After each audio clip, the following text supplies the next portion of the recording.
Sir Vijay Devarakonda capability చూసి అర్జునుడి character ఇచ్చిన మీరు విజయ్ దేవరకొండతో సినిమా చేసే అవకాశం ఉందా ఫర్దర్గా? యా అదే చేయాలి సార్. ఇంకా టైం ఇవన్నీ ఇలా సంవత్సరాలు డెకేడ్స్ దశాబ్దాలు పడుతున్నాయి కదా, అయిపోయింది. నాగాశ్విన్ గారు ఇక్కడ సో ఓకే, అయితే ఇలాంటి మూవీస్ చూస్తున్నప్పుడు ఇన్వాల్వ్ అవ్వడానికి 100% కొంచెం టైం పడుతుంది, 5 to 10 minutes.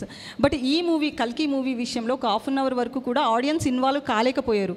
సో మీరు కావాలనే ఫస్ట్ హాఫ్ స్లోగా నరేట్ చేశారా, లేకపోతే అంటే వాంటెడ్లీ చేసిందా ఏంటిది?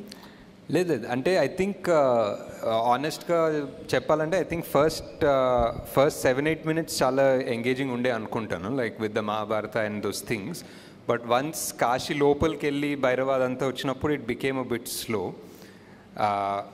బట్ అదే their choices, their things we were trying to balance and make and everything. అది వరల్డ్ సెటప్ అనుకోవచ్చు, క్యారెక్టర్ సెటప్ అనుకోవచ్చు.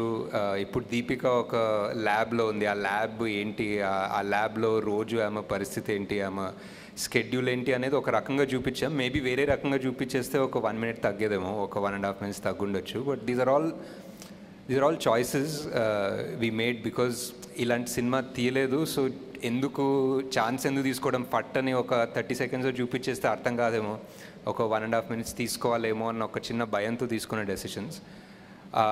బట్ ఆ క్రిటిసిజం నాకు ఎలా అనిపిస్తుందంటే, it's like hi we are invested in your world, నువ్వు ఇలాంటి స్లోగా చెప్పాల్సిన అవసరం లేదు, వీఆర్ ఇన్వెస్టెడ్, నువ్వు సరిగ్గానే చెప్పు అనే పాజిటివ్గా తీసుకుంటున్నాను. So yeah that's.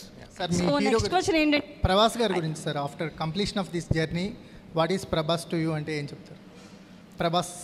ప్రభాస్ గారి గురించి ఎలాంటి బాండేజ్ ఉంది, ఆయన ఎలా రియాక్ట్ అయ్యారా అర్థం కాలేదు సార్. జరుగుతున్న బాండేజ్ ఏంటి సినిమా జర్నీ తర్వాత? యా అంటే ఎలాంటి బాండేజ్ ఉంది మీకు? యా జస్ట్ మొన్న ఏదో ఒక పోస్ట్ పెట్టాను కదా, అదే బాండేజ్. యా ఇట్స్ ఒక 3-4 years ఎవరితోటన్నా అంతే ట్రావెల్ అయ్యి and somebody who supports you and encourages you. అంటే ఎప్పుడన్నా కొంచెం డౌట్లున్నా, ఒక చిన్న హెవీనెస్ ఉన్నా, he believed in the project so much. ఎప్పుడు అసలు మీరు ఏం తీస్తున్నారో మీకు అర్థమవుతుందా, మీకు ఇది తెలుస్తుందా ఏం తీస్తున్నారు, మీరు అస్సలు వరి కాకండి, this is huge, this is massive, నేను చాలా 20 ఏళ్ళుగా తీస్తున్నా కదా, దిస్ ఇస్ నాట్ నార్మల్ అని చాలా ఎంకరేజ్ చేసేవాళ్ళు. That I don't know, just to encourage me or really he believed it, but that helped a lot. Nagi garu question. Hi sir, congrats sir. Meer oka kotta genre create chesaru mythology sci-fi lo. So ippudunna younger generation ki mythology me chaala discussion jarugutunnayi India wise, malli mythology characters gurinchi veltunnaru. Na question ఏంటంటే, మీరు కాన్ కి వెళ్ళారు కదా, అప్పుడు వెళ్ళినప్పుడు international collaborations ఎన్నో వచ్చాయా? సరే ఫస్ట్ ఫిల్మ్ ఇప్పుడు సక్సెస్ అయ్యారు కాబట్టి పార్ట్ 2కి ఇంటర్నేషనల్ కొలాబరేషన్స్ ఎన్నో వస్తే కంటిన్యూ చేస్తారు, లేదా మీ ఓన్ ప్రొడక్షన్లోనే చేస్తారా? అంటే డిస్ట్రిబ్యూషన్కి డెఫినెట్లీ చూడాలండి. ప్రొడక్షన్ వాల్యూ అంటే ప్రొడక్షన్లో ఏదైనా ఇంటర్నేషనల్ హాలీవుడ్ స్టూడియో ఏదైనా ఇన్వాల్వ్ అయితే ఇంకా పెద్ద స్కేల్ పెరుగుతుంది కదా.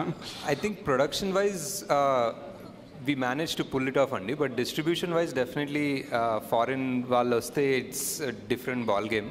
వాళ్ళకున్న scale for distribution is very different. So దీన్ని ఇంగ్లీష్ లాంగ్వేజ్ కూడా కన్వర్ట్ చేస్తాం అంటే చేయొచ్చు, I think maybe for Netflix, but not theatrical release. I don't think so, because చాలా మంది వెస్ట్లో they prefer watching the movie in the original language with subtitles. Actually Ashwini గారు ఇక్కడ సార్, అంటే మీ వరల్డ్ చేసేయడానికి ఇప్పుడు మనం ఉన్న వరల్డ్లో ఇది కావచ్చు, శంబాలా కావచ్చు, ఇవన్నీ ఈ సెట్స్ అన్ని డిజైన్ చేయడానికి చాలా వందల మంది పనిచేశారు. అసలు వీటి గురించి చెప్తారా? సో ఈ డిజైన్ ఎలా జరిగింది, ఎంతమంది కష్టపడేవారు మీ డ్రీమ్ని ఫుల్ఫిల్ చేయడానికి? చాలా మంది అండి. అండ్ ఫస్ట్ ఆఫ్ ఆల్ మా ప్రొడక్షన్ డిజైనర్ నితిన్ జియాని, అండ్ ఆయనతో పాటు ఒక కాన్సెప్ట్ ఆర్టిస్ట్ ఉంటారు.